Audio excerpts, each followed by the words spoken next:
Hello everyone.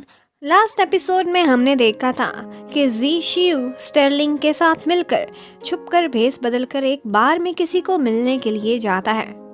Stirling आगे dealing को बैठा देखकर बहुत खुश होता है। वो तीनों दोस्त बहुत अरसे बाद एक दूसरे से मिले थे। स्टर्लिंग काफी परेशान था कि अगर डिलिंग को किसी ने हमारे साथ देख लिया तो बहुत बड़ा मसला बन जाएगा, लेकिन डिलिंग तसल्ली देता है कि मैं बहुत एहतियात करके यहाँ पर आया हूँ और कोई भी मेरा पीछा नहीं कर रहा था। जी शियू पुराने दिनों को याद करता है कि कैसे हम मिलकर इकट्ठे बैठा करते थे, लेकिन अब तो हमें छुपकर मिलना पड़ता है क्योंकि कैपिटल की पॉलिटिकल सिचुएशन काफ़ी खतरनाक हो गई थी। फिर वो अपने बचपन के दिनों को याद करते हैं कि कैसे पैसे जमा करके वो लोग आइसक्रीम खाने जाया करते थे और स्टर्लिंग डिलिन के सारे पैसों की आइसक्रीम खा जाया करता था। फिर वो तीनों मिलकर ड्रिंक करते हैं और यहाँ पर स्टर्लिंग बार बार जी शियू को एहतियात करने को कहता है क्योंकि कैपिटल में यांग मिंग हुआ के होते हुए उसे बहुत खतरा था।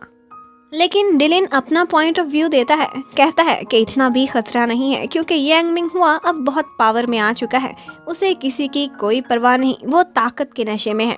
इतने में वहाँ पर वही यंग मास्टर आ जाता है जिसके साथ एक दफा जी शियू ने आहनिंग की वजह से लड़ाई की थी। डिलिन उसे देखते ही पहचान जाता है कि ये एक बड़ी फैमिली से बिलोंग करता है। अब काफी लोग हो चुके हैं, मुझे यहाँ से निकलना चाहिए। अब उस बार में जी शियू और स्टर्लिंग बैठकर ड्रिंक करना स्टार्ट कर देते हैं और फिर इमेजिन करते हैं कि कभी ऐसा दिन आएगा कि हम तीनों ओपनली मिल सकेंगे जैसे बचपन में मिला करते थे। यहाँ पर बातों बातों में मौका पाकर स्टर्लिंग जी शियू को कहता है कि मेरे साथ उसी बूढ़े मिनिस्टर को मिलने के लिए चलो, वो तुम्हें बहुत याद करते हैं। लेकिन जी शियू को इस सब में कोई भी इंटरेस्ट नहीं था।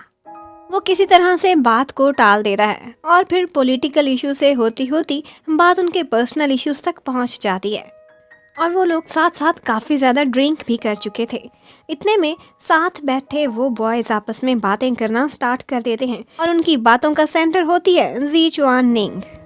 वो जिक्र करते हैं कि निंग इतनी सुंदर है कि बहुत सी बड़ी बड़ी फैमिलीज़ के लड़के उससे शादी करने के विलिंग हैं, लेकिन उनमें से ज़्यादातर उसकी ग्लोरी और उसके पैसे के पीछे हैं क्योंकि ऑफ कोर्स वो जी चुआन फैमिली की लास्ट हायर है। ये सारा कुछ सुनते सुनते जी शियू को काफ़ी गुस्सा आता है और वो एक के ऊपर दूसरी बहुत सारी ड्रिंक पी लेता है और फिर वो स्टर्लिंग से पूछता है कि मैंने डिनर के टाइम पर नोटिस किया था कि तुम प्रिंसेस कार्डा में काफ़ी इंटरेस्ट ले रहे थे। स्टर्लिंग पहले तो अनजान बनने की कोशिश करता है, लेकिन फिर मानता है कि वाकई कार्डा बहुत सुंदर है, लेकिन वो डीमन ट्राइब की लड़की है, वहाँ की प्रिंसेस है, मैं ऐसा सोच भी कैसे सकता हूँ। लेकिन इतना ज़रूर है कि जब मैंने उसे देखा तो मेरा दिल काबू में नहीं रहा, ज़्यादा धड़कने लग गया। यहाँ पर जी शियू उससे पूछता है कि मैंने सुना था कि तुम एक लड़की ली किंग उससे एंगेजमेंट करने वाले हो, लेकिन स्टर्लिंग कहता है कि ये सब र्यूमर्स ही हैं। हाँ, थोड़ी बहुत बात ज़रूर चली थी और प्रेसिडेंट भी यही चाहते क्योंकि इस तरह से मेरा एक ब्राइट फ्यूचर हो सकता है। वो बहुत बड़ी फैमिली की लड़की है, बट अभी तक कुछ भी फाइनल नहीं है और ना ही मैं उसके लिए कोई फीलिंग्स रखता हूँ। और फिर वो बात बदल के जी शियू और निंग की तरफ ले आता है। उसी टाइम पर साथ वाली टेबल पर बैठा लड़का निंग की बहुत बड़ी बड़ी तारीफ़ें करता है कि वो कितनी यंग है, कितनी ब्यूटीफुल है, उसकी आइज़ कितनी सुंदर हैं। ये सुनकर स्टर्लिंग जी शियू को बताता है कि इतने सालों में बहुत से लड़कों ने आहनिंग को प्रपोज किया है, लेकिन वो सारों को रिजेक्ट कर देती है क्योंकि वो इतने सालों से तुम्हारा ही तो वेट कर रही थी।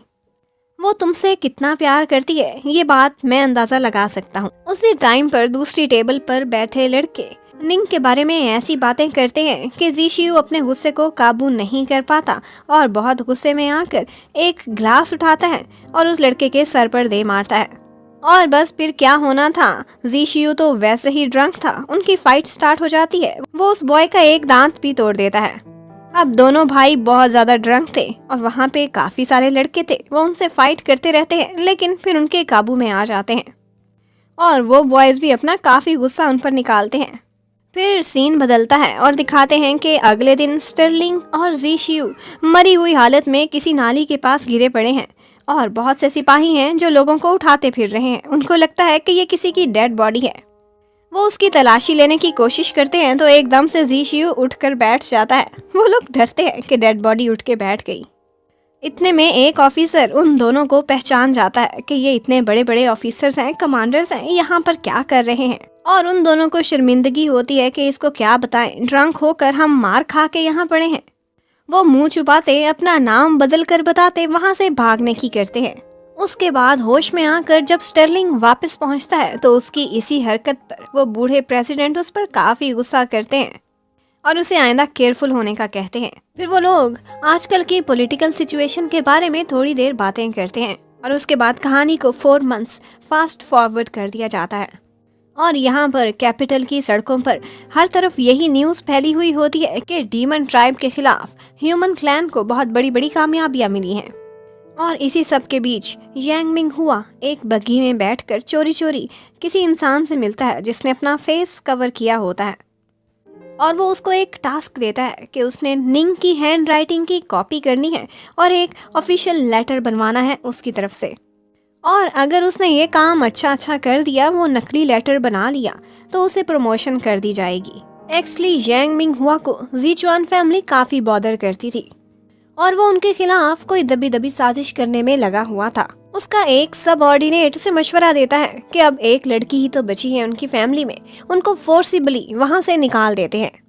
लेकिन यांग मिंग हुआ इस सब के हक में नहीं था। आखिर को ज़ीचुआन फैमिली का एक बड़ा नाम था, काफ़ी मसला खड़ा हो सकता था और अब तो ज़ी शियू भी ज़ीचुआन रेजिडेंस में ही रहता था। यांग मिंग हुआ कहता है कि मैं पॉलिटिकली इस प्रॉब्लम को सॉल्व करूंगा और निंग को अपने इस्तेमाल के लिए मैं आसानी से यूज़ कर सकता हूँ। उसके बाद वो लोग यिंग शिंग के बारे में बात करते हैं और वो लोग कुछ ऐसी प्लानिंग करते हैं कि ईस्टर्न रीजन में यिंग शिंग को सिविल डिस्प्यूट्स के बीच में आराम से मरवा दिया जाए और इल्ज़ाम किसी और पे डाल दें।